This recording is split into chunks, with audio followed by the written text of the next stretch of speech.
Film की शुरुआत रात में शिकारियों के एक समूह द्वारा एक पशु अभयारण्य में घुसपैठ करने से होती है। उनकी योजना कुछ जानवरों को पकड़कर पैसे के बदले बेचने की है। शिकारियों में से एक गिजेल ने जानवरों को स्थिर करने के लिए एक विशेष शामक दवा तैयार की है। समूह का नेता टोरंटो फिर सभी को याद दिलाता है कि उनका मिशन पैसा कमाना और अपने निवेशकों को संतुष्ट करना है। जैसे ही वे आगे बढ़ते हैं, एक बिल्ली उन्हें देख लेती है और शोर मचाना शुरू कर देती है। गिजेल अशांति से परेशान होकर अपने विशेष शामक का उपयोग करती है। टोरंटो मेरकट को शांत करने का प्रयास करता है, हालांकि वह गलती से एक ज़ॉम्बी वायरस से भरी बंदूक का उपयोग करता है, न कि इच्छित शामक का। उनसे अनभिज मीरकैट अपनी आंखें खोलता है और एक ज़ॉम्बी में बदल जाता है। जैसे ही वे जाएंगे, टिमोन पुम्बा को अच्छा खाना खिलाएगा। इसके बाद समूह दो भागों में विभाजित हो जाता है, जिसमें टोरंटो एक समूह का नेतृत्व करता है जिसमें लड़के होते हैं, और गिजेल लेन को अपने साथी के रूप में लेती है। स्थान पर रहते हुए टोरंटो और उनकी टीम ने एक तेज आवाज सुनी, और यह सोचकर कि यह एक जानवर है, वे उसे गोली मारने के लिए मुड़े। लेकिन वे भयभीत हो गए। ज़ॉम्बी मेरकाटा ने उन पर हमला कर दिया, जिसके परिणाम स्वरूप 2 सदस्यों की मौत हो गई, जबकि टोरंटो बाल बाल बच गया। इस बीच शिकारियों में से एक लापरवाही से संगीत सुन रहा है, जो जंगली जानवरों को पकड़ने की कोशिश करते समय एक मूर्खतापूर्ण विकल्प है। अचानक ज़ॉम्बी मीरकैट उसके पास आता है और उसकी 3 उंगलियां काट लेता है। इससे शिकारी घबरा जाता है और अपने नेता की तलाश में भाग जाता है।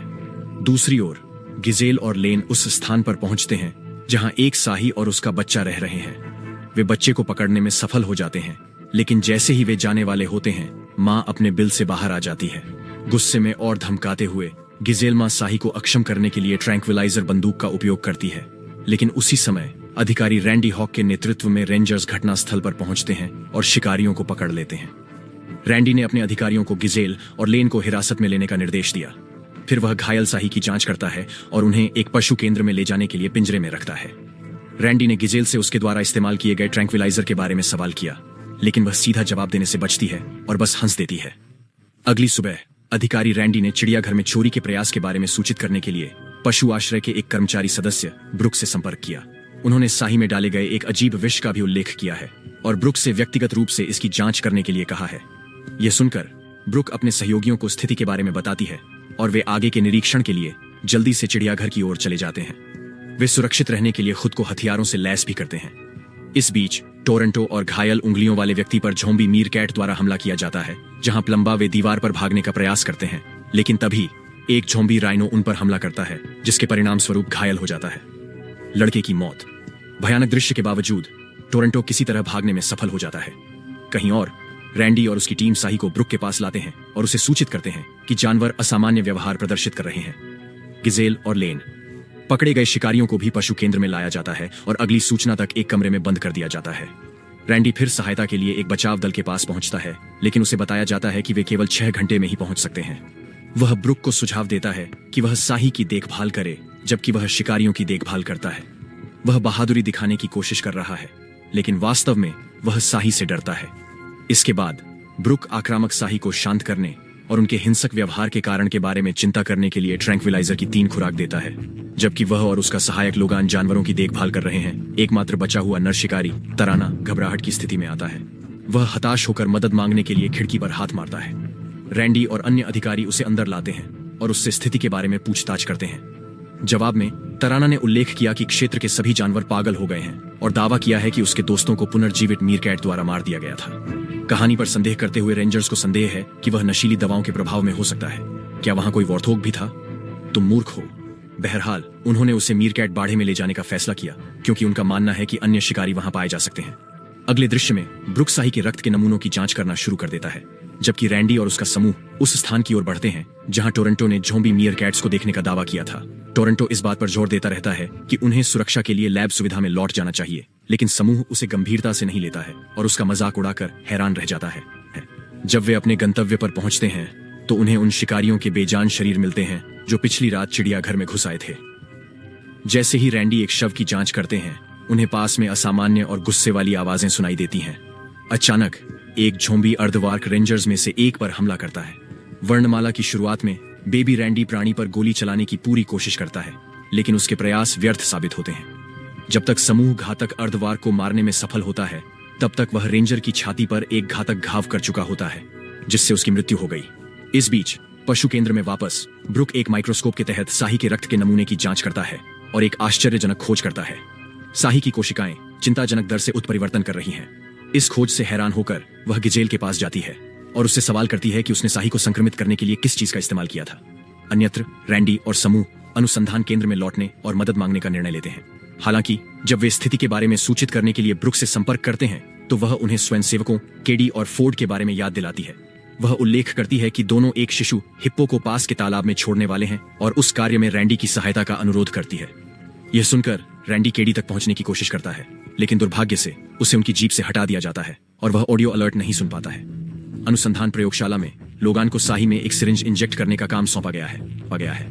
हालांकि जब वह उनके पिंजरों में देखता है तो वे टूटे हुए दिखाई देते हैं, जिससे पता चलता है कि जानवर भाग गए हैं। घबराकर लोगान ध्यान से प्रयोगशाला की खोज करता है और उसे एक सही व्यवहार करते हुए दिखाई देती है।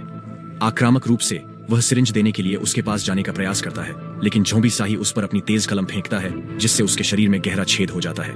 उसकी चीखें सुनकर ब्रुक कमरे में भागती है, जहां वह देखती है कि उसके साथियों के सिर में साही के डंक से हमला हुआ है। दुखद रूप से लोगन की जान चली जाती है, जिससे ब्रुक भयभीत हो जाता है। फिर वह सुरक्षा के लिए हताश होकर भागने लगती है। दूसरे कमरे में घटनाओं के एक भयावह मोड़ में दो झोंबी साही धीरे धीरे पीछे से उसके पास आते हैं। डर से कांपते हुए ब्रुक एक मेज के नीचे शरण लेता है। हालांकि साही जल्द ही उसे खोज लेते हैं और हमला शुरू कर देते हैं। जब वह साही के कुछ डंकों को किसी वस्तु से रोकने में सफल हो जाती है तो इस प्रक्रिया में उसका हाथ घायल हो जाता है। अपना बचाव करने के लिए वह एक कांटा पकड़ती है और उसका उपयोग साही को बिजली का झटका देने के लिए करती है, जिससे वह स्वयं नष्ट हो जाता है। इसके बाद वह एक एक करके डंक को अपनी बांह से निकालती है। बाद में और भी चीखें सुनाई देती हैं। जैसा कि यह पता चला है, साही का बच्चा दूसरे कमरे में लेन पर हमला कर रहा है। गिजेल, जो शुरू में बहादुर दिखाई देती थी, मदद के लिए रोते हुए एक कोने में एक कार्डबोर्ड बॉक्स के पीछे छिप जाती है। सौभाग्य से ब्रुक तेजी से कार्य करता है और गिजेल को नुकसान पहुंचाने से पहले साही के बच्चे को धातु की बाल्टी से ढक देता है। इस बीच केटी और फोर्ड बच्चे हिप्पो को उसके पिंजरे से मुक्त कर रहे हैं। तभी उन्हें एक तेज आवाज सुनाई देती है जो उनकी ओर आ रही है। वे भयभीत होकर गैंडों की भगदड़ को अपनी ओर बढ़ते हुए देखते हैं। दोनों अपनी जान बचाने के लिए भागते हैं, लेकिन झोंबी गैंडों से बचना असंभव लगता है। शुक्र है रैंडी और अन्य लोग अपनी जीप में पहुंचते हैं और उन्हें सुरक्षित भागने की पेशकश करते हैं। जैसे ही अथक गैंडे इंसानों का पीछा करना जारी रखते हैं, फोर्ड दुर्भाग्य से कार से बाहर गिर जाता है, कितना बेवकूफ है, और रौंदा जाता है। अपनी जान के डर से पुलिस अधिकारी गैंडों से निपटने के लिए अपनी बंदूक टोरंटो की पिछली सीट पर रख देता है। टोरंटो में जानवरों पर गोलीबारी शुरू हो जाती है, लेकिन उनके भागने के विकल्प सीमित हो जाते हैं और आगे एक बड़ा संकट मंडराने लगता है। पशु केंद्र में वापस ब्रुक उसके घावों की देखभाल करती है और सहायता के लिए पुलिस स्टेशन से संपर्क करती है। स्थिति की गंभीरता को समझते हुए गिजेल उस झोंबी वायरस के लिए एक मारक खोजने में मदद करने की पेशकश करती है, जिसने साही को संक्रमित किया है। कुछ देर सोचने के बाद ब्रुक गिजेल से दोबारा गलत काम न करने का वादा करता है और फिर सहयोग करने के लिए सहमत हो जाता है। इसके बाद गिजेल ने सुझाव दिया कि ब्रुक को टीका लगवाना चाहिए, क्योंकि हो सकता है कि वह वायरस से संक्रमित हो गई हो। अगले दृश्य में दोनों झोंबी वायरस के इलाज पर शोध करना शुरू करते हैं। अंततः गिजेल ने एक महत्वपूर्ण खोज की कि जानवरों में वायरस को मानव रक्त की सहायता से बेअसर किया जा सकता है। ब्रुक इस सफलता से प्रभावित है और वे मारक का एक नमूना बनाने के लिए आगे बढ़ते हैं। इसका मतलब यह भी होना चाहिए कि इंसानों को जानवरों के खून से बेअसर किया जा सकता है, जिसका मतलब है कि चार्ली शीन बिल्कुल ठीक है। इस बीच पुलिस को झोंबी गैंडों से बचने की कोशिश में अभी भी कठिनाई हो रही है। कठिन परीक्षा के दौरान उनकी जीप दुर्घटनाग्रस्त हो गई, जिससे उन्हें पैदल ही पशु केंद्र की ओर जाने के लिए मजबूर होना पड़ा। एक नदी पार करते समय उनका सामना एक विशाल अजगर से होता है, लेकिन रैंडी उसे डराने में सफलतापूर्वक सफल हो जाता है। वह कहता है, मेरा बड़ा है, और वह चला जाता है। अनुसंधान सुविधा पर वापस गिजेल और ब्रुक ज़ॉम्बी बेबी साही पर मारक का परीक्षण करने की तैयारी कर रहे हैं। हालांकि इससे पहले कि वे ऐसा कर पाते, साही उन पर हमला कर देता है और खिड़की से भाग जाता है। अब उन्हें प्रयोग के लिए एक और ज़ॉम्बी जानवर खोजने के लिए बाहर उद्यम करना होगा। कुछ देर खोजने के बाद उन्हें नदी के किनारे एक मगरमच्छ मिला। एंटीडोट का इंजेक्शन लगाते समय उन्हें मगरमच्छ के हमलों से भी बचना होगा।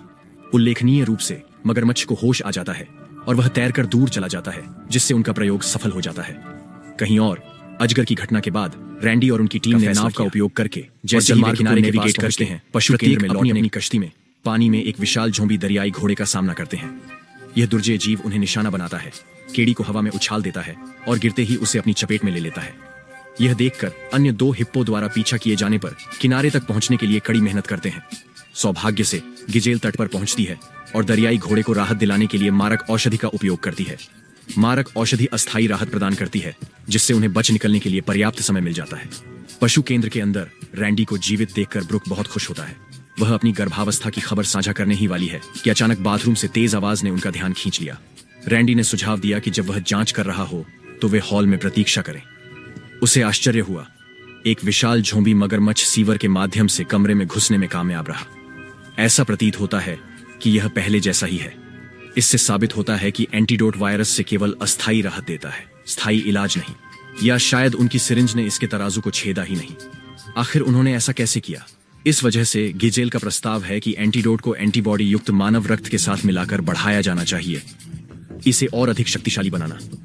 वह इस उन्नत मारक औषधि पर काम करने के लिए प्रयोगशाला में लौटने के लिए दृढ़ संकल्पित है। हालांकि एक दुखद दुर्घटना में गिजेल झोंबी मगरमच्छ की पूंछ से टकरा जाती है और जीव द्वारा काट लिया जाता है। झोंबी या कोई झोंबी नहीं, वह तुम्हें मार डालेगा।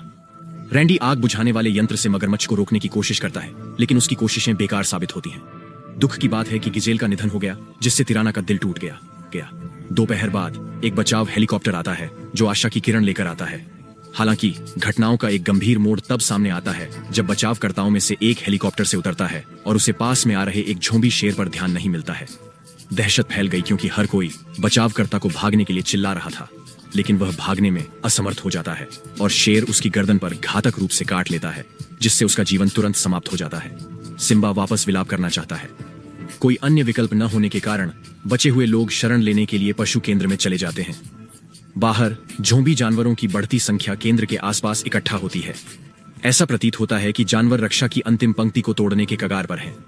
ठीक उसी समय ब्रुक गिजेल द्वारा तैयार किए गए 3 एंटीडोट्स निकालता है और सुझाव देता है कि जब जानवर उन्हें काटते हैं तो ज़ोंबी वायरस को बेअसर करने की संभावना बढ़ाने के लिए वे उनमें से प्रत्येक को इंजेक्ट करें। जैसा कि यह सब हो रहा है, टोरंटो को अचानक यह एहसास होता है कि स्थिति उसकी गलती है, क्योंकि वह जानवरों का अवैध शिकार कर रहा था। इसलिए खुद को छुड़ाने के लिए वह ब्रुक से एंटीडोट्स लेता है और खुद को उनका इंजेक्शन लगाता है। इसके बाद टोरंटो हर किसी की सुरक्षा के लिए खुद को बलिदान करने का फैसला करता है, खासकर ड्रेक की। भले ही अन्य लोग चाहते हैं कि वह अंदर रहे, वह एक स्प्रे का उपयोग करता है जो ज़ोंबी जानवरों को उसकी ओर आकर्षित करता है। इसके बाद टोरंटो कमरे से बाहर मोटरसाइकिल चलाता है और सभी ज़ोंबी उसका पीछा करते हैं। क्या बदमाश है। इस व्याकुलता का फायदा उठाते हुए रैंडी और ब्रुक भागने में सफल हो जाते हैं और एक बचाव हेलीकॉप्टर में उड़ जाते हैं। दुर्भाग्य से एक ज़ोंबी मेकराट भी जहाज पर आ जाता है और उन्हें उससे लड़ना पड़ता है। एक कठिन लड़ाई के बाद ब्रुक ने मीरकैट को हेलीकॉप्टर के प्रोपेलर में फेंक दिया। अंततः उन्हें भागने की अनुमति दी। जैसे ही वे दूर जाते हैं, वे देखते हैं कि जानवर वापस सामान्य स्थिति में लौट रहे हैं। इसका मतलब है कि उन्होंने टोरंटो का सेवन कर लिया है, जो गिजेल द्वारा तैयार किए गए मारक से भरपूर है। इस तरह के और वीडियो के लिए सब्सक्राइब करें, नोटिफिकेशन चालू करें और चैनल की मदद